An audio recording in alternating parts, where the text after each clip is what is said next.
Hello, this is astrologer coach Sonja Francis, and today we're going to be talking about the upcoming new moon in 11.5 degrees of Aries, which will be exact on April 1st at 2:24 a.m. New York time and 7:24 a.m. London time.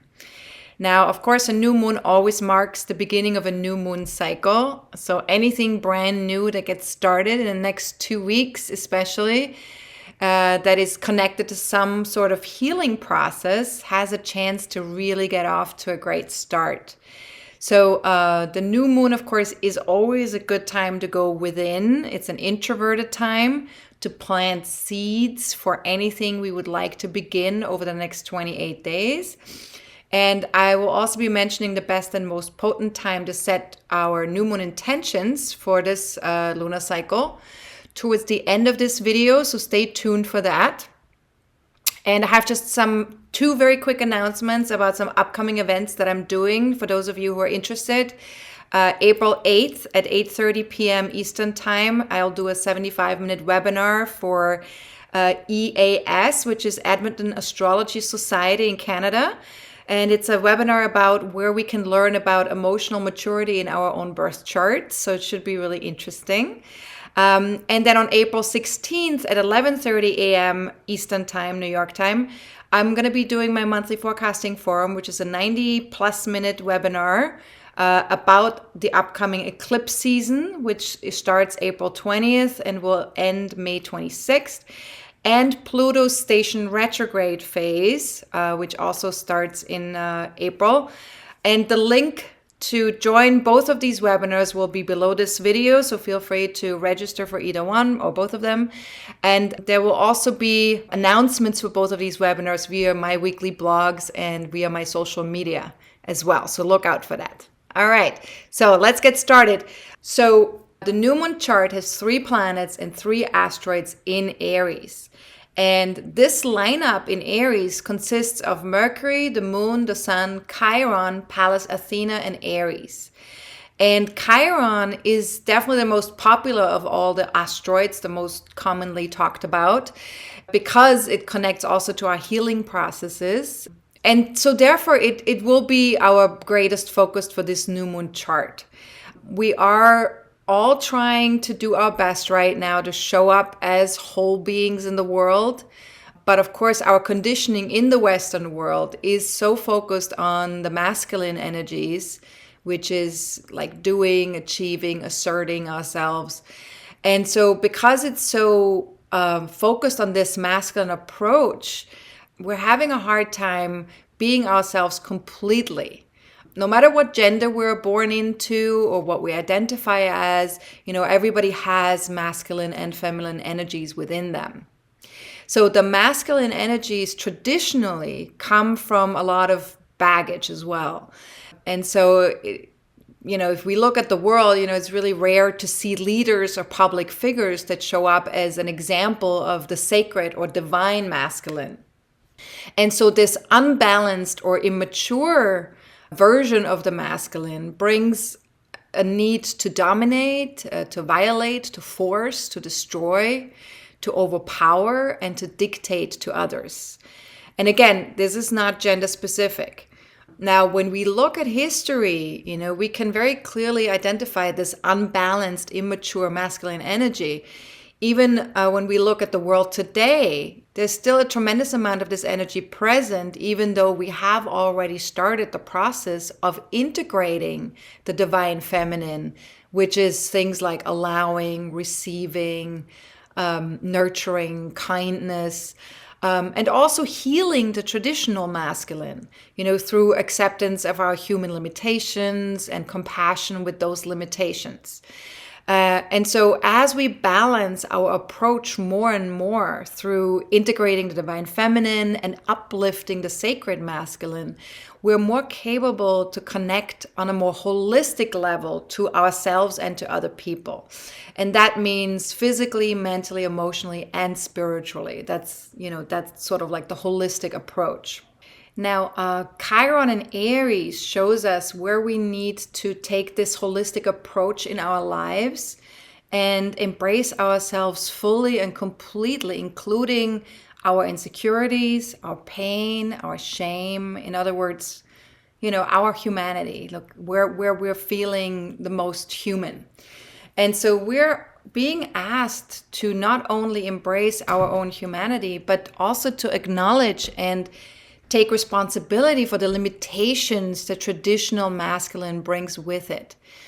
Because only when we do that, we can step more fully into the divine masculine, into the sacred masculine, which is the fire within us that burns for self-realization, that burns for freedom to walk our own unique path, and that burns also with the courage to embrace all facets of ourselves, human and spirit. So ask yourself here with this new moon and with this Chiron placement, what limitations am I aware of when it comes to traditional masculine? Can I own that I myself have experienced these limitations within me? And have I experienced these limitations through others? And can I allow myself to feel the pain and shame that is connected to those experiences? And this last question is very important, because when we don't allow ourselves to feel what's really there in connection with the unbalanced masculine or the traditional masculine, we keep it in place.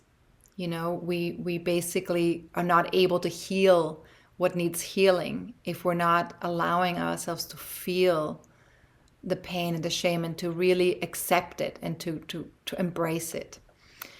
Now, what role does anger or domination play in the traditional masculine? And how do I experience those traits within me or outside of me? And when do I experience those traits? And what if, just as an experiment in freedom, I let go of my resistance towards all of those? The traditional masculine or the unbalanced, immature masculine. Very often we have resistance that shows up towards that, especially if we're already on the path towards trying to find more balance with the divine feminine, or we're trying to move more into the sacred or divine masculine. If we're on that journey already, we might have a lot of resistance towards the traditional masculine. So, but we want to be aware of that resistance and really see if we can let go of that resistance. Acknowledge it first, but then also to let go of that resistance, even in connection to the unhealthy expressions of that traditional masculine. And if that's a challenging idea, could I give it just a try, just for a single brief moment, just for right now? And remember, when we ask these questions, it's really more about, taking baby steps and also trusting the intuitive process that's connected to these questions. So as best as you can, ask these questions from a heart place. Make sure that you stay open-minded and open-hearted as you're asking these questions, and allow the answers to come to you. Also, some other questions you can ask is, what might be possible for me if I were able to get in touch with my own humanity, my insecurities, my pain, my shame? Could I allow myself to embrace all of me? And sometimes we have this idea of who we are, but often there are facets and parts of ourselves that we suppress, or that we push aside, or that we don't want to be with. And those facets that we are pushing aside usually have a lot of power over us, because we're not actually in control of them, and we're not actually allowing there to be consciousness with them. Because with consciousness comes light energy. And with pushing things away comes the unconscious that pushes it into the unconscious, and with the unconscious comes darkness. So we want to make sure that we're really giving it the best ability that we have to make these things conscious, to allow ourselves to embrace all of those things. because they are what makes us human. Now, once we have been able to embrace all of that, we come to a place of humility and self-compassion. And this is very powerful. Being in a place of humility and self-compassion makes us so much more powerful. So healing really happens when we accept our wounds as they are, and also as a gift to ourselves, and not as something that we need to fix. And this is very important, because very often with certain wounds that we have experienced in childhood or growing up, we tend to want to fix them. We tend to want to change it or get rid of it or get better at something. But sometimes it's more important to just let it be what it is, and to just see it as something that it makes you uniquely who you are, and that's a gift to the world. So ask yourself, what is my relationship to the divine or sacred masculine? Have I been able to explore this energy within me or outside of me? Are there any examples that I can see outside in my life that would show me that this divine or sacred masculine exists? And what needs my understanding and my compassion about the conditioned masculine in order for me to step more fully into a holistic experience of that energy? So we have to remember, right? There's a process that's connected to this as well. So it's not just something we kind of like snap in and snap out of. There's a process in terms of like really finding a compassionate understanding towards what the conditioning is that we have enjoyed growing up around the masculine energies, and to be really cognizant of how that has shaped our own lives and how that has shaped how we now respond or react or act in the world. And so once we've been able to be compassionate with that part of ourselves and have more of an understanding, then we can more easily step into a more fully holistic experience with the masculine energy. So what needs my understanding and my compassion about my conditioned masculine in order for me to step more fully into a holistic experience of that energy? Now, if you want to have access to all the new moon questions from this video in writing and the full moon videos every month, feel free to check out the various levels of membership that are available on my website at astrologercoach.com. And if you're already a member, check your membership portal by signing into your account, and you will find all the posts inside the My Content tab on the website or also via your phone. And again, the new moon questions are available via the New Moon in Aries article, and that will be posted by the very latest by March 27th, probably before then already. All right, so let's go back to the new moon chart. There's so much more to talk about here. Now, of course, Aries and its ruling planet, which is Mars, they both correspond with the quest to develop courage, not fearlessness. I have to add, right? It's courage, because courage doesn't mean that you're not scared, but the conscious choice to act in spite of fear. So even if there is fear present, we have the courage to move beyond that fear and to do what needs to be done. Some of us might call this the warrior energy. And with Chiron so close to the new moon, we are invited to step into our courage around the healing process, our own individual healing process, but also the healing process of the collective currently, because Mars is in Aquarius right now. So addressing past wounds and present triggers that we're experiencing ourselves, but that we're also seeing acted out in the collective. Right? That's something we want to kind of like address and connect with and be present to. And you might call it the healing warrior if you like, to step into our healing warrior energy. And one of the many ways we can demonstrate courage is to allow ourselves to be in the condition of not knowing Or you can also call it beginner's mind, right? In yoga, very often they call it beginner's mind, where you approach each pose as if you do it for the first time. And at these times, when we're doing that, when we're coming from a place of not knowing and beginner's mind, we are more present in the present moment. And we're also more creative. The creative potential is heightened because when you're present with your body and with your spirit, then you're capable of really moving into a very creative energy. So ask yourself here is, where could I begin a beginner's mind to bear in my life? Where do I need to let go of needing to know everything before I begin my own healing journey? And then Chiron also knows that there's no separation between physical and spiritual.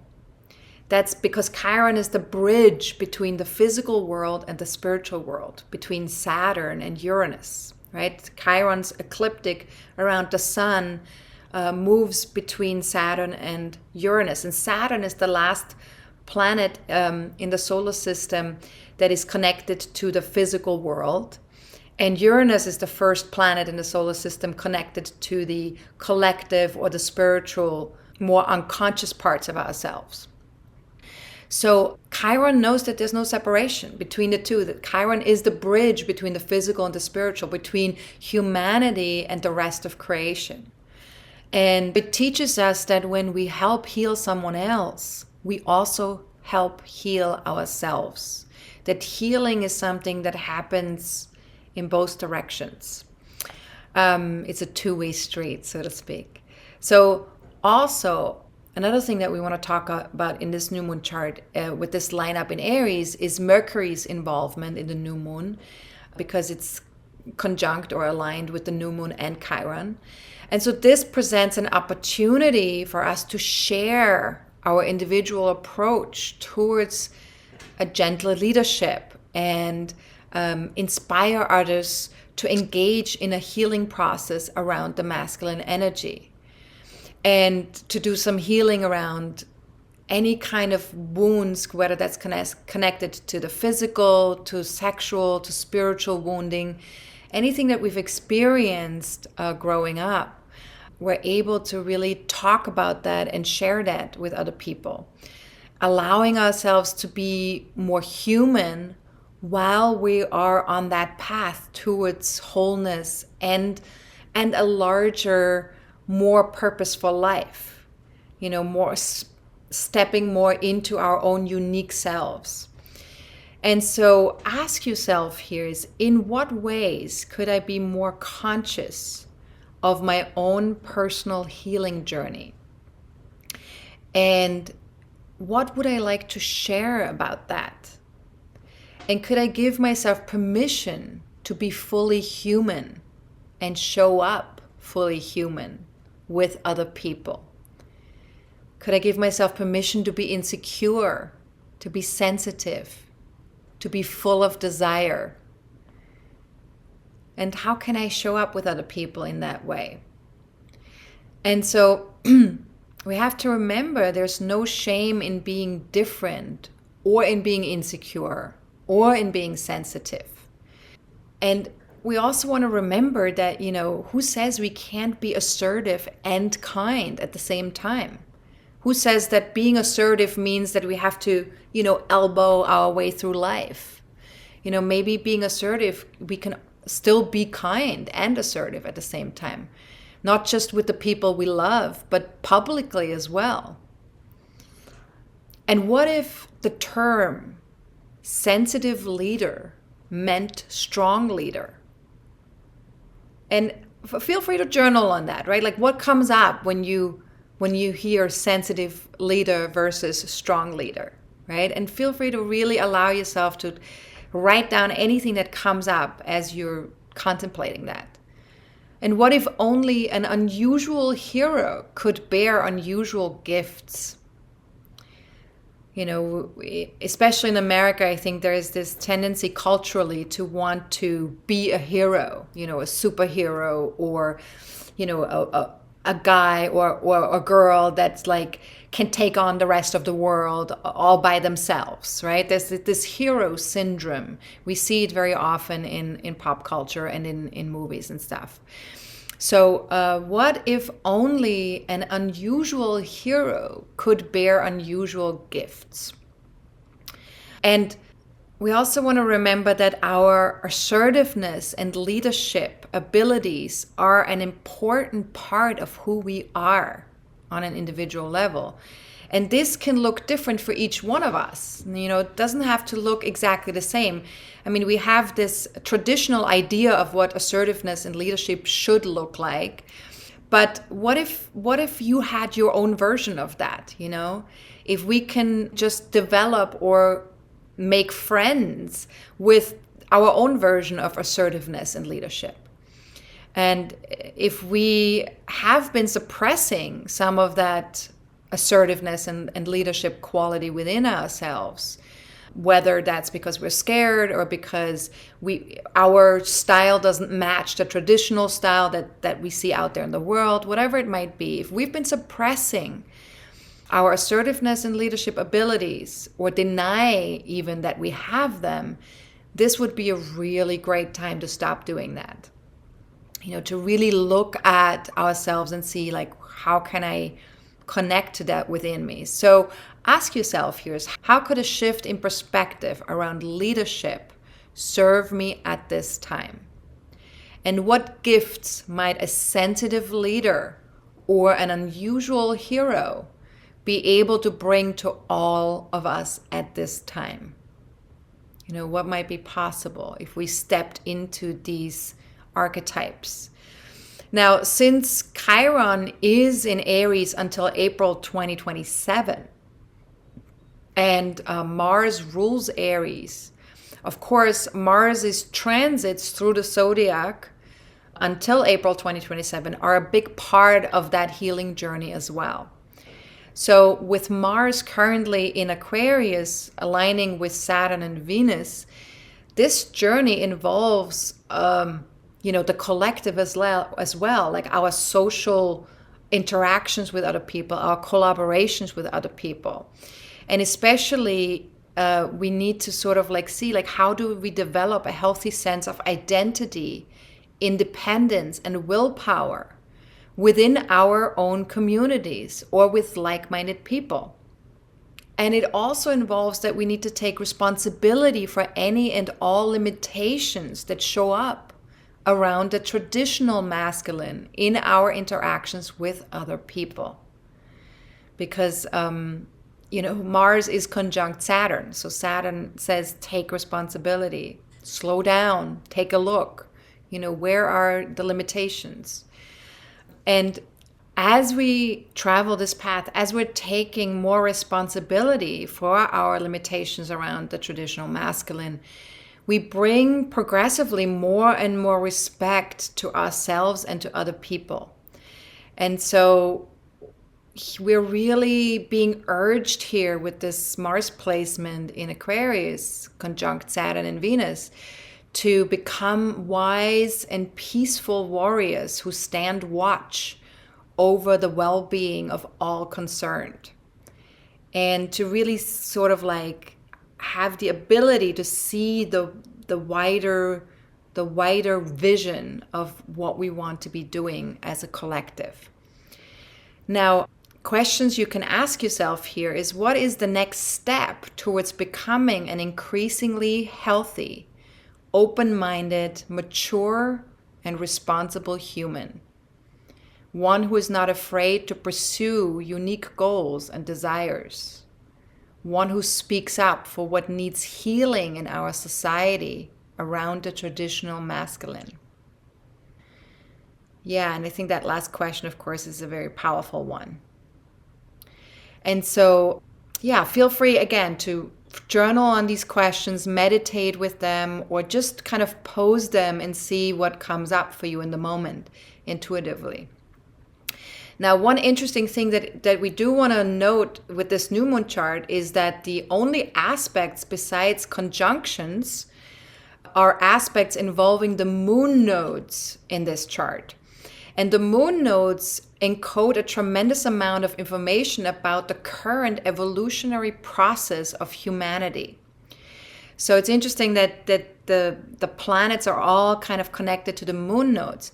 And so we will go into more depth on this also in our next forecasting forum live on April 16th that I mentioned earlier briefly, when we talk about the upcoming eclipse season, because moon nodes are always involved in eclipses, but also Pluto's station in retrograde phase, because Pluto rules the south node in Scorpio currently. So again, for more information on that, click below this video to see what this is all about and whether you'd like to join us. There will be an early bird special as well, so feel free to take advantage of that.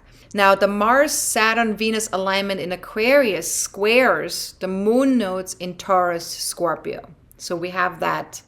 This is kind of like a T-square almost. And so squares ask us for a shift in perspective and direction. So they challenge us to go beyond what is divisive and destructive, and instead to move towards what creates growth and abundance. So squares really, in a sense, you could say they mark a turning point. And this one is a turning point in our ability to make a difference within our own communities, and to also one by one create a future that we actually want to live into. So ask yourself, where do I need to decide to step into my own power, my own sovereignty more fully within my communities or with like-minded people?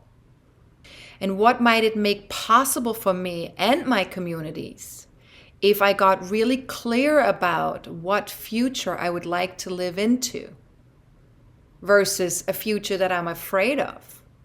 I mean, we have to really consider here, like, how often do we focus on a future that we're afraid of versus a future that we'd actually want to live into? And really be honest with yourself here, because the mind is very powerful in its thinking.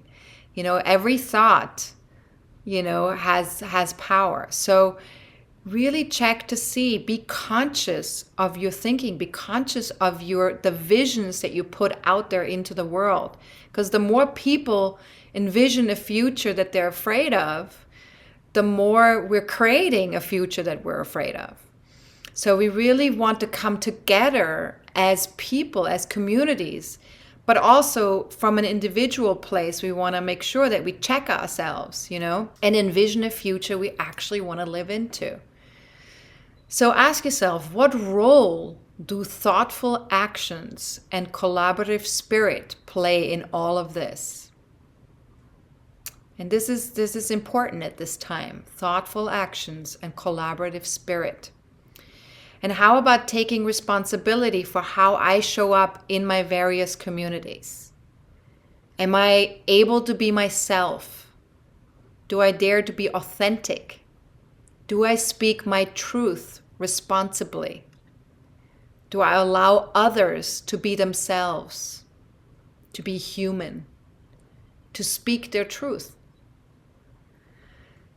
So again, these are all questions that require a lot of honesty, but also a lot of observation, right? We want to observe, how do we show up, and you take your time with these questions. It doesn't mean you have to answer them as you hear the questions or, as you're reading the questions.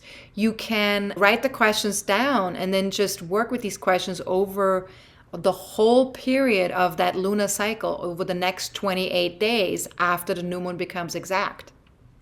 So really give yourself that time frame to really investigate some of these questions and to see what does really show up for you around this.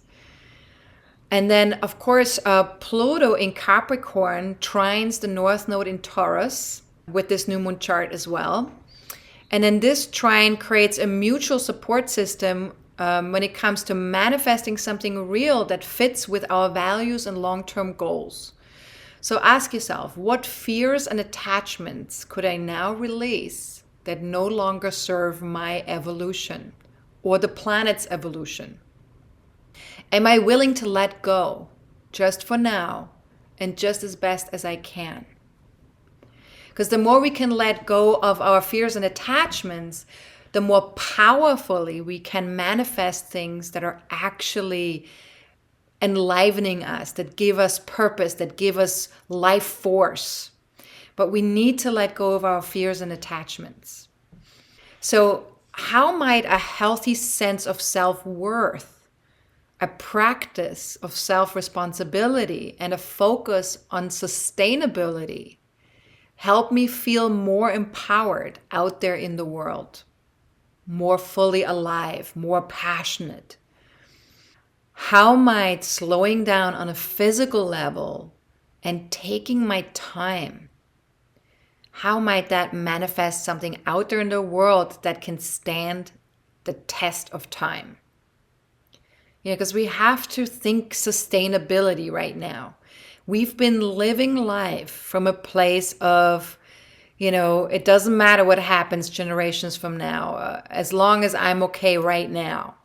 We've not really been living from a place of like, what is sustainable long term for generations to come. A lot of people, I'm not saying everybody, but a lot of people have done that.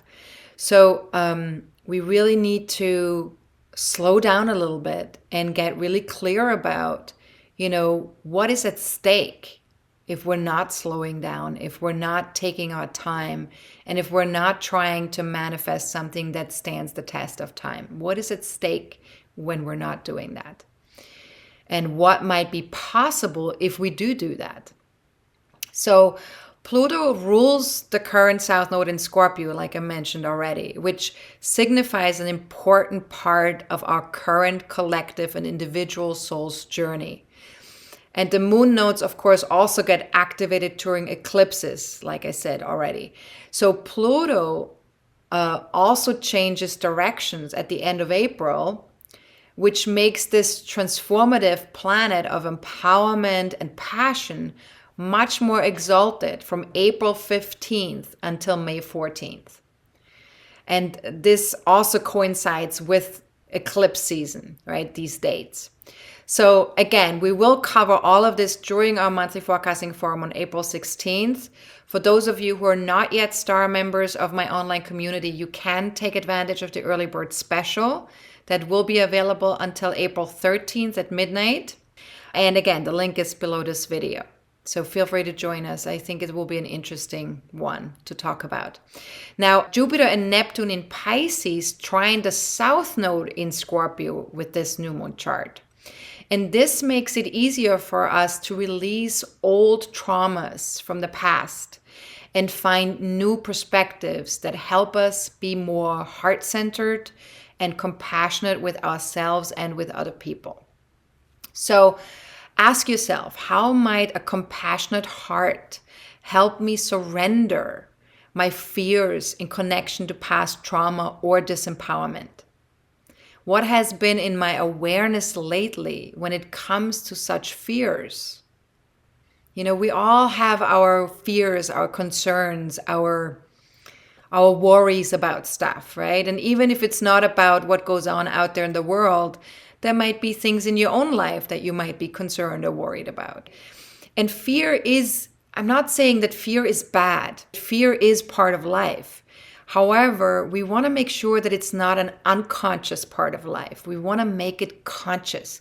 Because again, anything that's conscious, we can shed light on it.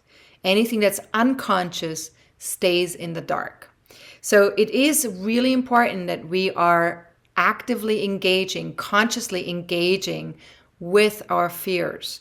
And not in a way that we hold on to them, but in a way that we are kind to ourselves around them. That we say, I acknowledge that I have those fears. And I know that this is human. And I know I'm going to be okay, even though I have these fears. Because remember, Aries, right? It's all about being courageous, even if there is fear present. And so really tap into that Aries energy and give yourself permission to embrace your fears and to not let the fear stop you from being who you are, from doing what you need to do, and from living your life, right? Living life is more powerful than living by default. Living by default is what we're doing when we're scared, because when we're scared, we are, especially if it's unconscious, if we're not conscious of being scared, then we're just trying to constantly stay in that safety zone and in that place of protecting ourselves. So when we're living from a place of wanting to be safe all the time and protecting ourselves, we're not really living. We're not living at all. It's very important that we allow ourselves to live despite of being scared. Fear is present sometimes, and sometimes it isn't. And it doesn't mean we should stop living our lives.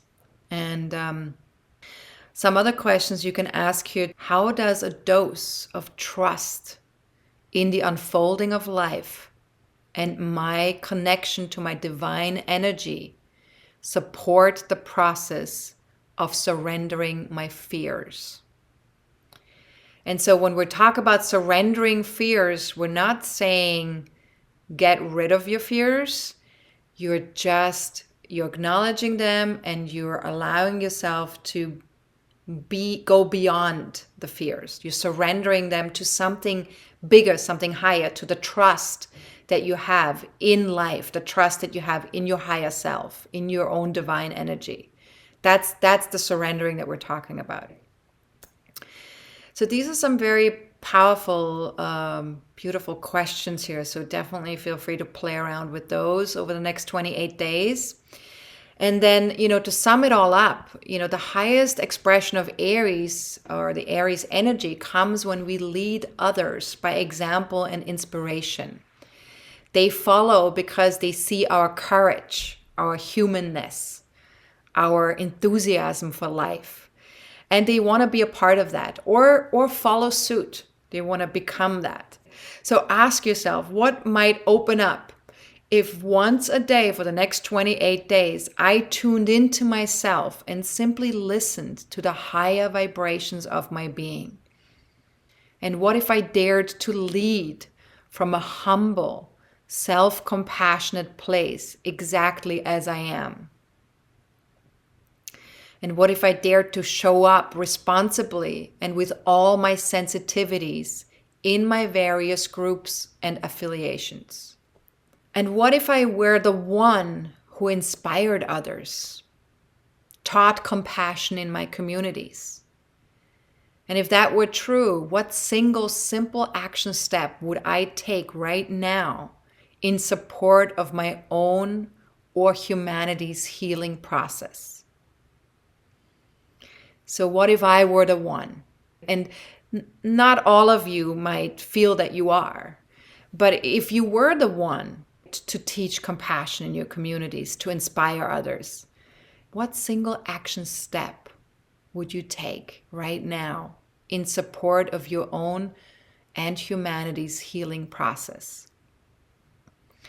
So as best as you can, be patient and brave.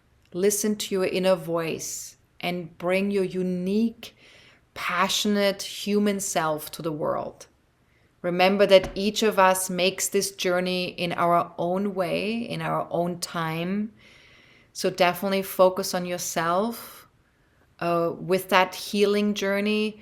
Focus on your own path, focus on your own truth. You can support others with their healing process if they're open to it, if they allow you to do so. But don't force yourself on other people's healing processes. So really keep the focus on yourself rather than on what lies beyond your control. Now, spring is not just for spring cleaning or dwelling. It is an excellent time to cleanse on all levels as well. So ask yourself, what changes have already been in the back of my mind for weeks now? And what first steps look inviting if I wanted to cleanse or purge or let go? Remember, the ultimate goal of this new moon is to tap into our inner healing warrior, the mature warrior who understands the human spirit alliance, that there is a connection, always is, rather than the shadow warrior who exploits and destroys, the warrior who's courageous with their own healing process, assertive about forging their own path, who is fully human rather than would-be superhuman.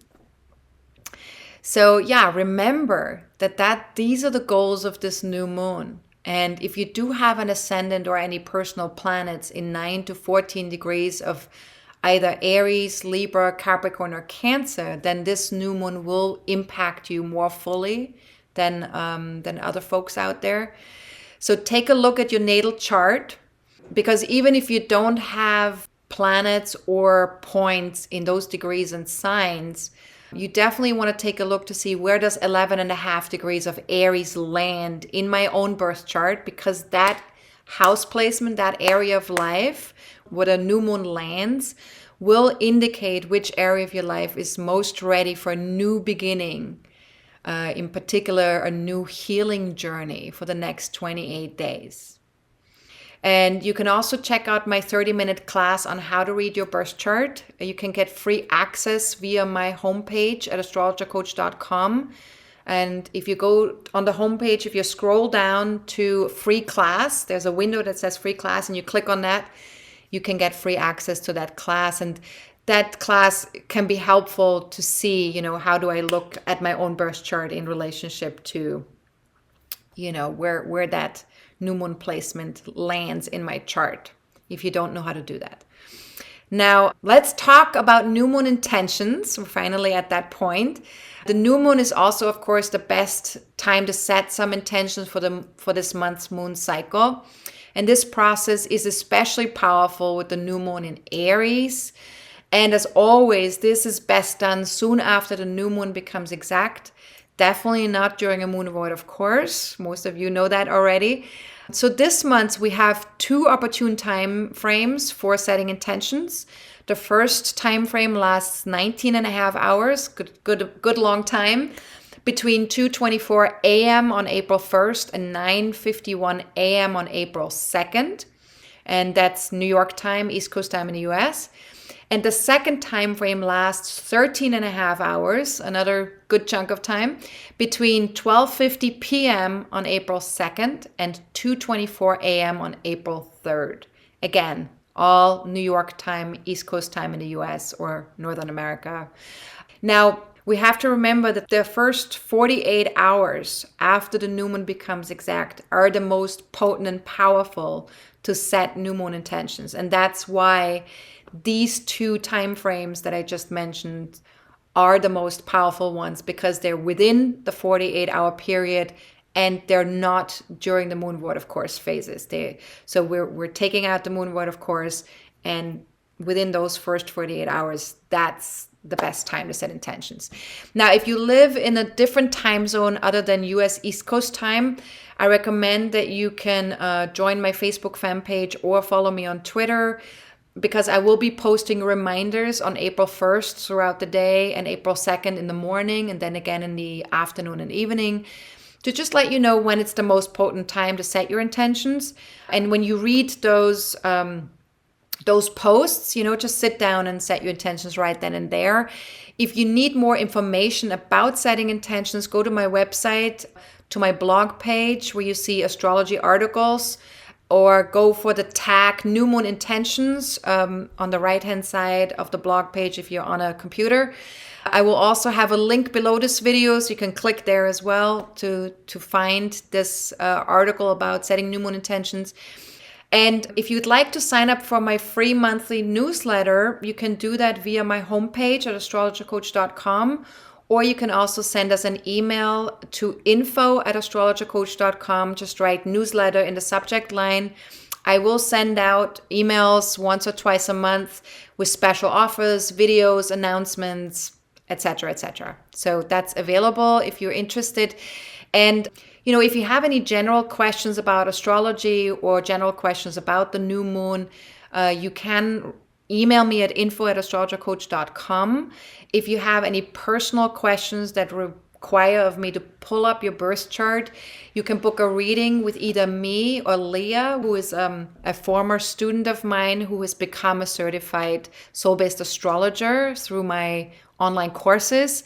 And both of us will provide longer readings or shorter readings, anything between 25 minutes and 120-minute readings, depending on what type of reading you want.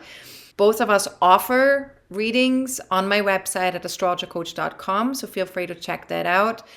Or if you have any questions connected to what's coming up within the next 30 to 40 days, feel free to join the next forecasting forum on April 16th. You can ask questions in advance to get these questions answered during the forum. Again, we will focus on the upcoming eclipse season and Pluto station retrograde phase in 28.5 degrees of Capricorn that starts on April 15th. And there is an early bird special available until April 13th at midnight Eastern time. And yeah, once you're registered, you can ask your question. And if you want to ask a question in advance, feel free to email me by April 15th at midnight so I can incorporate your question into the webinar. That way you don't have to join live. You can watch it as a recording because everybody gets an MP4 recording of the webinar within 24 hours of the live event. And you can just watch the recording and still get your question answered. Now, my members will see me in 2 weeks around the time of the full moon. So we can look at how far we've come since setting our new moon intentions. Everyone else in 4 weeks for the next new moon. Have a fantastic new moon in Aries. Stay focused on your physical, mental, emotional, and spiritual well-being. Really allow yourself to embrace all of you from a holistic place. And be kind and compassionate with yourself, as always. That always works best. So have a good one. I'm astrologer coach Sonja Francis. Goodbye.